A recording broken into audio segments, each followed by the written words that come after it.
Good morning students, class 11 subject mathematics. और आज का हमारा टॉपिक है ऑरिजिन प्लेन और कॉम्प्लेक्स प्लेन। सो जब हम रियल नंबर्स पढ़ते थे तो रियल नंबर्स के लिए आपने एक लाइन पढ़ी थी जिसको आप नंबर लाइन कहते थे, और रियल लाइन कहते थे। तो बेसिकली रियल लाइन या नंबर लाइन एक ऐसी लाइन होती है जिसके हर एक पॉइंट पर एक रियल नंबर होता है। Means every point on the real line और number line represents a real number. To every point on this line there correspond a real number and to every real number there correspond a point.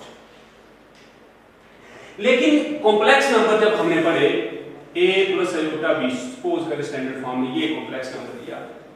a और b तो real number है, लेकिन इन दो real numbers को हम इस तरह pair में भी लिखते हैं ये, तो आपको एक पेयर रिप्रेजेंट करना पड़ेगा। तो पेयर को रिप्रेजेंट करना है तो रियल लाइन में तो एक रियल लाइन में तो आप एक ही तरह का नंबर पेयर रिप्रेजेंट कर सकते हो। फॉर एग्जांपल यहां पर 2 है तो आप 2 0 रिप्रेजेंट कर सकते हो।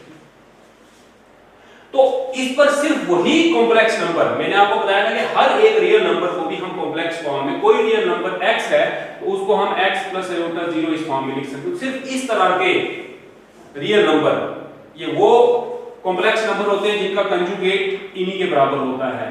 हर एक कॉम्प्लेक्स नंबर में ऐसा नहीं होता है, लेकिन जिनमें सिर्फ रियल पार्ट और इमेजिनरी पार्ट 0 हो तो वो नंबर्स का कंजुगेट उन्हीं के बराबर होता है। इन नंबर्स को हम एक लाइन के थ्रू रिप्रेजेंट कर सकते हैं। जब कॉम्प्लेक्स नंबर्स को रिप्रेजेंट करने की बात आती है ज्योमेट्रिकली, तो हमें एक लाइन से वहां पर काम नहीं चलता है, हमें दो म्यूचुअली परपेंडिकुलर लाइंस लेनी पड़ती हैं।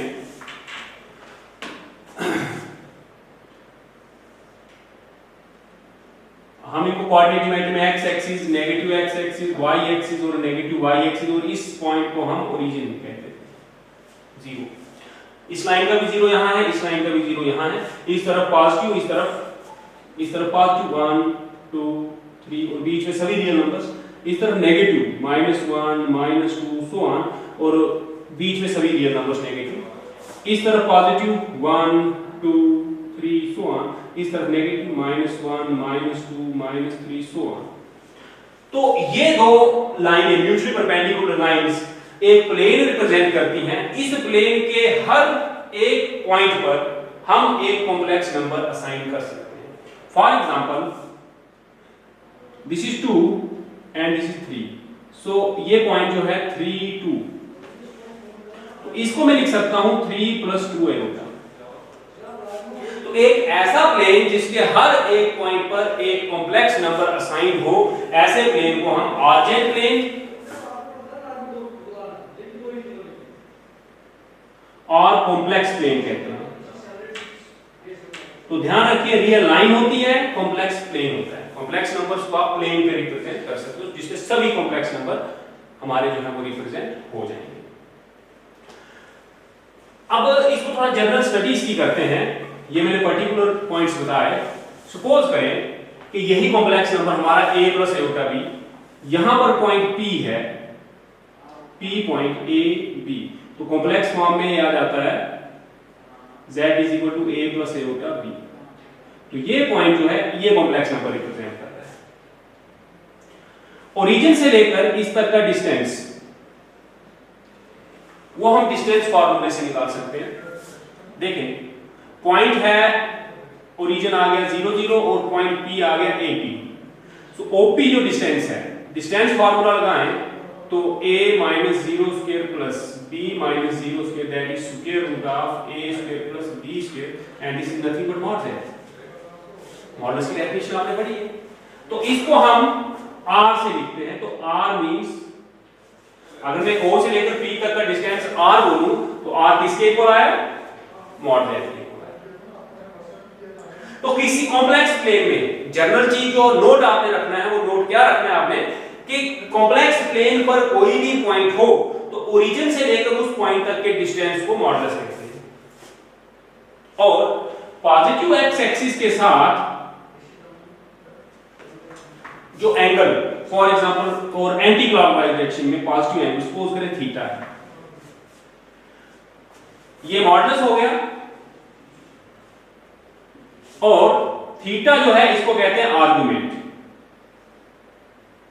आर्गुमेंट और एम्पलीट्यूड।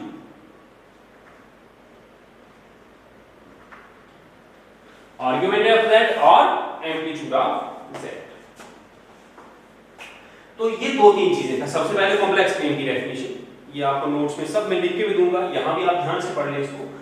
एक ऐसा प्लेन जिसका हर एक पॉइंट पर कोई ना कोई कॉम्प्लेक्स नंबर हो, या जिसके हर एक पॉइंट पर एक कॉम्प्लेक्स नंबर असाइन हो, ऐसे प्लेन को कॉम्प्लेक्स प्लेन या ऑर्डिनरी प्लेन कहते हैं। कॉम्प्लेक्स प्लेन में कोई भी कॉम्प्लेक्स नंबर हो और p पॉइंट उसको रिप्रेजेंट कर रहा है या q पॉइंट कोई उसको रिप्रेजेंट कर रहा है, तो ओरिजिन से लेकर वहां तक का डिस्टेंस जो है उस कॉम्प्लेक्स नंबर का मॉडुलस होगा। और वो जो लाइन सेगमेंट OP है, वो जो पॉजिटिव एक्स एक्सिस के साथ एंटी क्लॉकवाइज एंगल बनाती है, उस एंगल को हम आर्गुमेंट या एम्पलीट्यूड कहते हैं।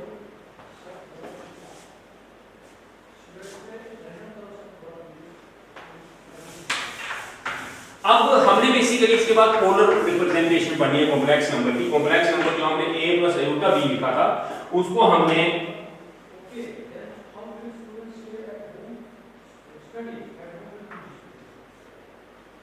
हमने पोलर फॉर्म में रिप्रेजेंट करना है। तो आर्गुमेंट की एक स्पेशल केस है प्रिंसिपल आर्गुमेंट। तो ये जो थीटा मैंने आर्गुमेंट बोला आपको, थीटा की वो वैल्यू जो इस रेंज में लाई करे, -π से π के बीच में लाई करे, उसको हम प्रिंसिपल आर्गुमेंट कहते हैं। और उसको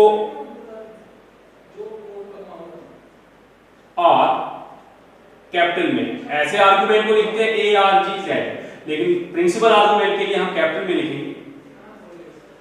मींस आर्गुमेंट की बहुत सी वैल्यू आ सकती है किसी भी कोऑर्डिनेट में, लेकिन हम प्रिंसिपल आर्गुमेंट लेंगे। प्रिंसिपल आर्गुमेंट उसको कहेंगे जो -π से π के बीच में वैल्यू आएगी। जैसे आपने ट्रिग्नोमेट्री पढ़ी थी, तो ट्रिग्नोमेट्री में जनरल सॉल्यूशन पढ़े थे, तो 0 से 2π तक जो सॉल्यूशन आते थे उनको प्रिंसिपल सॉल्यूशंस कहते थे, बाकी जनरल सॉल्यूशन होते थे। वैसे ही आर्गुमेंट जनरल बहुत वैल्यू इसकी आ सकती है, लेकिन आर्गुमेंट की वो वैल्यू जो -π से π के बीच में आए, in between these two marks, उन पॉइंट, उन एंगल की उन वैल्यूज को, आर्गुमेंट की उन वैल्यूज को हम प्रिंसिपल आर्गुमेंट कहते हैं। तो यहां थोड़ा डायग्राम में से आपको इस फिगर में से देखें, पॉइंट AB है, तो इट मींस यहां से यहां तक का डिस्टेंस, और ये B है तो ये भी B। तो यहां से आप साइन थीटा, कॉस थीटा ये सब निकाल सकते हैं, आर्गुमेंट निकाल सकते हैं। तो देखें फ्रॉम फिगर, सबसे पहले कॉस थीटा निकालते हैं, base upon hypotenuse, so A upon mod z, hypotenuse OP है तो वो होता है √a² + b²। Sine theta perpendicular, so b upon a² + therefore tan theta कितना होगा, tan थीटा होगा b अपॉन a। तो थीटा कितना होगा, tan inverse b upon a। इसको कहते हैं argument. This is argument of z, is not principal argument. कोई भी आर्गुमेंट जो वैल्यू आएगी किसी भी कोऑर्डिनेट में, वो होगी थीटा इज इक्वल। अब हमें मोस्टली प्रिंसिपल आर्गुमेंट की, जब भी हम पोलर रिप्रेजेंटेशन पढ़ेंगे कॉम्प्लेक्स नंबर की, तो हमें प्रिंसिपल आर्गुमेंट की जरूरत पड़ेगी। वहां मोस्टली हम प्रेफर करते हैं कि प्रिंसिपल आर्गुमेंट ही लिखें। तो प्रिंसिपल आर्गुमेंट लिखने के लिए मैं आपको स्टेप्स बता देता हूं, रूल बता देता हूं कि कभी भी प्रिंसिपल आर्गुमेंट कैलकुलेट करना हो तो कैसे निकालना है। हमने ट्रिग्नोमेट्री पढ़ी है, हमें ट्रिग्नोमेट्री में ये चीज पढ़ी कि फर्स्ट क्वाड्रेंट में सभी एंगल पॉजिटिव होते हैं, सभी ट्रिग्नोमेट्रिक रेशियोज पॉजिटिव होती है। सेकंड में साइन और कोसेक पॉजिटिव होती है, थर्ड में tan और cot पॉजिटिव होती है, फोर्थ में cos और sec पॉजिटिव होती है, बाकी नेगेटिव होती है। लेकिन फर्स्ट में सभी पॉजिटिव हैं। सो मैं ले लेता हूं, आपको पढ़ा रहा हूं मैं rule to find principal argument of z और ARGZ, ये फाइंड कर लो। सबसे पहले आपने क्या करना है, स्टेप 1 में आपके पास सपोज करें ये है कॉम्प्लेक्स नंबर, तो आपने अल्फा जो है वो ट्रीट करना है tan इनवर्स b अपॉन ए, जनरल था पॉजिटिव रख रहे तो b upon A mod, means मैंने फर्स्ट क्वाड्रेंट में रखा है क्योंकि मैंने पॉजिटिव वैल्यू दी है, पॉजिटिव सभी रेशियोज पॉजिटिव कहां होती हैं, फर्स्ट क्वाड्रेंट में, तो मैंने b अपॉन ए मॉडुलस में लिया, मींस पॉजिटिव वैल्यू आई है इसकी, तो ये आ गया आपका अल्फा फर्स्ट क्वाड्रेंट में। तो जब भी प्रिंसिपल आर्गुमेंट करना है, फाइंड करना है, सबसे पहले आपने tan inverse mod b upon a find करना है, उसके बाद आपने चेक करना है कि आपका जो कॉम्प्लेक्स नंबर है, complex number z is equal to a plus iota b, means point के हिसाब से देखिए a b, तो पॉइंट से आप डिसाइड कर सकते हो कि कौन सा क्वाड्रेंट है। वो कैसे, देखें जो पॉइंट इस क्वाड्रेंट में होगा उसमें पहला भी पॉजिटिव दूसरा भी पॉजिटिव, ए बी दोनों पॉजिटिव होते हैं क्योंकि इधर पॉजिटिव एक्स एक्सिस पॉजिटिव, यहां पर X axis negative Y positive, यहां एक्स भी नेगेटिव वाई भी नेगेटिव, और यहां पर एक्स पॉजिटिव वाई नेगेटिव। तो इन साइन से हम पहचान लेते हैं कि कॉम्प्लेक्स नंबर कौन से क्वाड्रेंट में है। तो आपने पहला क्या काम करना है कि find out the quadrant in which z is equal to a b lies। तो क्वाड्रेंट आपको पता, फर्स्ट क्वाड्रेंट के लिए तो क्लियर है, बाकी तीन क्वाड्रेंट में देखें आप, अगर वो सेकंड में लाई करता है, if z lies in second quadrant then ARGZ means principal argument of z will be, आपको पता है फर्स्ट क्वाड्रेंट में अगर एंगल अल्फा है तो इसमें पाई माइनस अल्फा होगा, सो पाई माइनस अल्फा। क्यों, क्योंकि प्रिंसिपल आर्गुमेंट्स मीन, मैं प्रिंसिपल आर्गुमेंट फाइंड करना चाहता हूं थीटा, तो वो ये वैल्यू होगी, इसके बीच में फाइंड करना है। उसके बाद अगर ये थर्ड क्वाड्रेंट में हो, अगर z थर्ड क्वाड्रेंट में हो तो आर्गुमेंट z किसी का नेगेटिव, तो माइनस पाई माइनस, क्योंकि यहां पर जो एंगल यहां पर बनेगा यहां उसका नेगेटिव होगा। और अगर ये फोर्थ क्वाड्रेंट में है देन माइनस अल्फा, क्यों, यहां पर एंगल अल्फा है तो यहां उसका नेगेटिव माइनस अल्फा, यहां पर पाई माइनस अल्फा है तो यहां उसका negative minus pi minus alpha. तो आपको ये स्टेप्स याद रखने हैं। मैं फिर रिपीट करता हूं, सबसे पहले जो आपको complex number a plus iota b दिया हो, आपने tan inverse mod b upon a उसको आपने अल्फा रख देना, वो एंगल फाइंड कर देना। फिर आपने देखना है कि आपका कॉम्प्लेक्स नंबर कौन से क्वाड्रेंट में, अगर वो सेकंड क्वाड्रेंट में होगा तो आर्गुमेंट प्रिंसिपल आर्गुमेंट आ गया पाई माइनस अल्फा, अगर वो थर्ड क्वाड्रेंट में हो तो प्रिंसिपल आर्गुमेंट आ गया माइनस पाई माइनस अल्फा, और अगर वो फोर्थ क्वाड्रेंट में है तो प्रिंसिपल आर्गुमेंट आ गया माइनस अल्फा। इस तरह से आपने प्रोसीड करना है। ये बहुत ही इंपॉर्टेंट नोट है, ये ध्यान से नोट कर लेना। बुक्स पे इतनी डिटेल इसकी नहीं मिलेगी आपको, तो इसलिए मैं नोट्स अपलोड करूंगा, वो अच्छे से नोट कर लेना आप।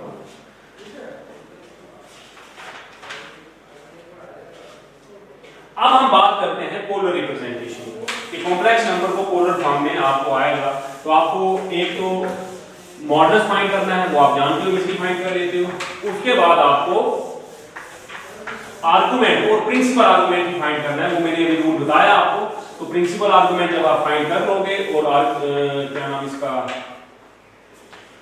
मॉडुलस फाइंड कर लोगे तो पोलर फॉर्म बड़ी इजीली रिप्रेजेंट हो जाती है। मैं आपको बताऊंगा कि पोलर फॉर्म कैसे है। ये आर्जेंट प्लेन आ गया। हाँ, आर्जेंट प्लेन में मैं एक चीज आपको बताना भूल गया और नोट्स पे लेकिन मैंने लिखी हुई है। ये जो एक्स एक्सिस होती है इसको हम रियल एक्सिस कहते हैं, क्योंकि यहां से हम रियल पार्ट लेते हैं।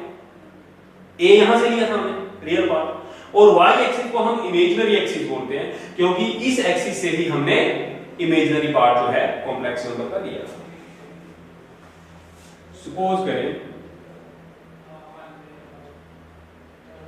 ए बी, सो कॉम्प्लेक्स नंबर क्या बनेगा, z is equal to a plus iota b। यहां पर एंगल जो है सपोज करें थीटा, तो ये a ये b, और ये आपको पता है r is equal to mod z is equal to square root of a square plus b square.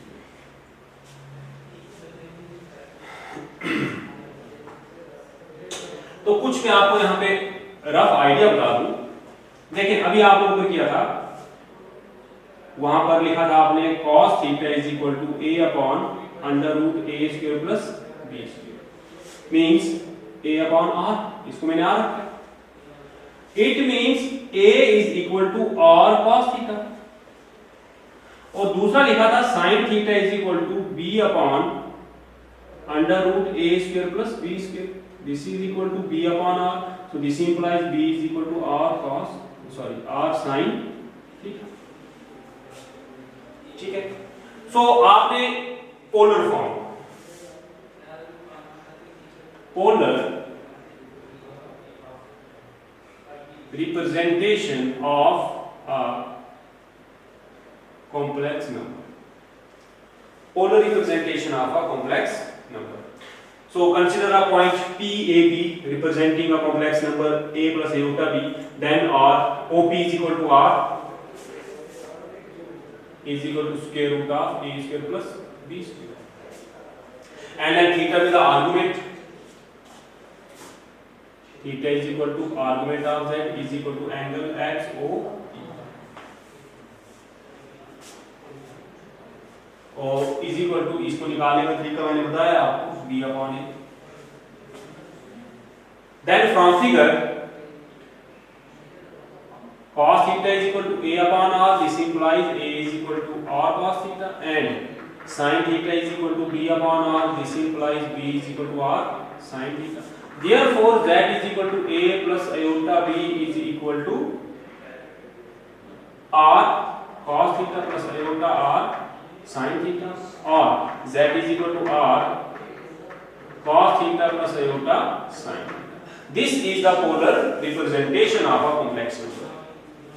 ये पोलर रिप्रेजेंटेशन है। अब यहाँ ओरिजिन को हम यहाँ पे पोल कहते हैं, इसको रियल एक्सिस कहते हैं, इसको इमेजिनरी एक्सिस कहते हैं, और ये पोलर फॉर्म आ गई। z is equal to a plus iota b की बजाय आप ऐसे भी लिख सकते हो। तो इसी के क्वेश्चन आपको, दो तरह के क्वेश्चन आपको एग्जाम में आ सकते हैं। एक आपको क्वेश्चन आ सकता है कि आप मॉडुलस और आर्गुमेंट फाइंड करो, दूसरा क्वेश्चन आ सकता है कि कोई कॉम्प्लेक्स नंबर दिया हुआ है, इसको पोलर फॉर्म में रिप्रेजेंट करो। तो आपने पोलर फॉर्म में रिप्रेजेंट करने के लिए क्या करना है, पहले मॉडुलस फाइंड करना है, थीटा फाइंड करना है, उन दोनों की वैल्यू। मॉडुलस ये आ गया r, ये थीटा आर्गुमेंट आ गया। ये चीज नोट रखना, हम प्रेफर करते हैं, हम कोशिश करते हैं, और ऐसा ही करना है आपने कि जब भी आप पोलर फॉर्म में कॉम्प्लेक्स नंबर को रिप्रेजेंट करें, आर्गुमेंट प्रिंसिपल आर्गुमेंट ही लेना है। तो मैं एक क्वेश्चन करा देता हूं आपको, एक्सरसाइज 5.2। उसके सभी क्वेश्चन इसी तरह के हैं। एक क्वेश्चन अभी कर लेते हैं ताकि आप घर में प्रैक्टिस कर सकें।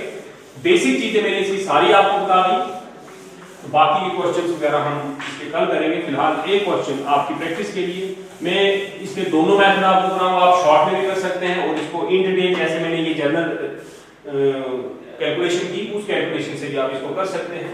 Exercise 5.2 question number 1। So the given complex number is -1 minus iota root। Polar represent रखनी है तो polar representation cos theta plus iota sin theta, where r is equal to mod z and theta is equal to argument of। अब ये दोनों चीजें आपने find कर रही हैं। मॉडुलस आप अदरवाइज भी फाइंड कर सकते हो। मॉडुलस फाइंड करने के लिए under root a square plus b square वैसे कर सकते हैं। अगर वैसे नहीं करना है तो देखें, this implies z is equal to -1 minus iota root 3 is equal to r cos theta plus iota r sin theta. So this implies r cos theta is -1 first and r sin theta is -√3 second. तो r find करना है। Modulus मैंने पहले ही बता दिया, आप r ऐसे ही find कर सकते हो। r is equal to mod z is equal to under root a square plus b square. तो a की जगह पर -1 है, b की जगह -√3, वैसे भी कर सकते हो। मैं यहां से कराता हूं, squaring first second and then adding, क्योंकि मॉडुलस पहले तरीके से तो आपने फाइंड किया, इससे भी आना चाहिए।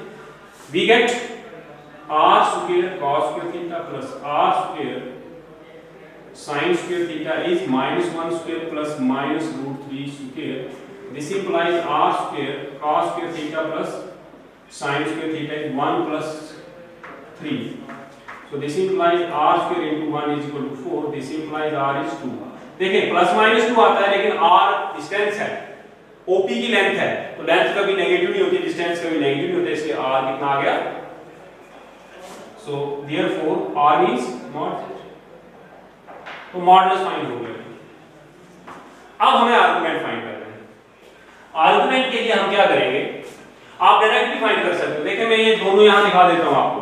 आप आर्गुमेंट में एक क्वेश्चन इस मेथड से कराऊंगा, दूसरा क्वेश्चन फिर मैं इससे करा दूंगा. आर्गुमेंट आप ऐसे ही फाइंड कर सकते थे, tan इनवर्स b/a, इस फार्मूले से भी कर सकते हैं. तो फिर वो उसके बाद आपने चेक करना है कौन सा कोऑर्डिनेट है, फिर इसको आप पाई माइनस अल्फा या माइनस पाई माइनस अल्फा या जो आपको मेथड है उससे कर सकते हो. फिलहाल मैं जो मेथड करवा रहा हूं उसी से कराता हूं आपको. अब आप करें dividing first by second. We get r sin theta upon r cos theta √3 upon -1, r cancel -1. So this implies tan theta is √3. So this implies theta is pi/3, क्योंकि tan 60 पर ही जो है √3 आता है. अब देख ले कॉम्प्लेक्स नंबर कौन से में है. यह आपका एंगल आया pi/3, but the complex number z is equal to -1 minus iota √3 equal to -1 minus √3 lies in x और y दोनों नेगेटिव किस में होते हैं, third quadrant. therefore argument z is equal to -pi minus alpha minus pi minus alpha. This is -2pi/3. This is your answer. तो अगर आपको मैंने वो रूल नहीं सिखाया होता, आपने आर्गुमेंट यही रखना था, लेकिन हमें प्रिंसिपल आर्गुमेंट चाहिए था. प्रिंसिपल आर्गुमेंट ये है. अब आप एंगल बना रहे हो pi/3, वो इधर बना, लेकिन कॉम्प्लेक्स नंबर इधर है, तो एंगल तो इसका बनाना था आपने. तो वो कैसे निकलेगा, वो ये इस तरह से निकलेगा. -pi और पाई के बीच में आपने देखना होता है, तो एंगल निकालने का ये तरीका है. इस पर आपने मेन फोकस रखना है. ये जो मैं ये नोट आपको लिखाया था कि कौन से कोऑर्डिनेट में है, उससे डिसाइड होता है कि कोऑर्डिनेट कौन सा निकलेगा. इसकी एग्जांपल्स आपकी बुक में भी है, लेकिन वो डायरेक्ट शॉर्ट लिख देते हैं, आपको पता नहीं चलेगा. लिहाजा इन नोट्स को ध्यान से पढ़ें. इससे पहले जो मैंने रूल लिखाया वो बड़े ढंग से आपने अच्छी तरह से उसको ध्यान में रखना है कि सर ने रूल ये लिखवाया है कि सबसे पहले आप एक्यूट एंगल निकालेंगे. एक्यूट एंगल, उसके लिए आप -b/a जो भी है उसको पॉजिटिव लोगे. आप मॉड ले लोगे, उसको पॉजिटिव ही लेना है. मतलब अगर ये √3 की जगह -√3 भी है तो आपने मॉड ले लेना है. जब मॉड लोगे तो ये पॉजिटिव आएगा. तो आपने एक्यूट एंगल निकाला. उसके बाद फिर देखना है कि कोऑर्डिनेट कौन सा है. अगर सेकंड कोऑर्डिनेट हुआ तो pi minus theta, third coordinate हुआ -pi minus theta, third coordinate हुआ तो माइनस थीटा. इस तरह से आप जो है आर्गुमेंट निकालते हैं. अब बाकी जितने क्वेश्चन इसमें है, अभी इस एक्सरसाइज में आपके क्वेश्चंस हैं 8 क्वेश्चंस हैं. सेकंड क्वेश्चन बिल्कुल सिमिलर, उसमें सिर्फ इतना ही निकाल के आर्गुमेंट निकाल देना है और अपना मॉडुलस निकाल देना है. क्वेश्चन नंबर 3 से लेकर 8 तक जो है आर्गुमेंट निकाला, मॉडुलस निकाला, आर्गुमेंट निकाला, और फिर आपने लिखना है r cos theta plus iota sin theta. इसमें वैल्यू निकालनी है. इसी क्वेश्चन में फॉर एग्जांपल अगर हमें पूछा होता है कि पोलर फॉर्म लिखो, तो इसकी पोलर फॉर्म आ गई 2 cos -2pi/3 plus iota sin -2pi/3. तो थर्ड से लेकर 8 क्वेश्चन तक ये एक स्टेप आपको ज्यादा करना है. ये कॉम्प्लेक्स नंबर द्वारा लिखना है. आप ट्राई करें. मैं एक क्वेश्चन इसका कल और करवाऊंगा. इसके बाद मैं आपको क्वाड्रेटिक इक्वेशन, स्क्वायर रूट जो है कॉम्प्लेक्स नंबर्स का, वो निकालना सिखाऊंगा. Thank you.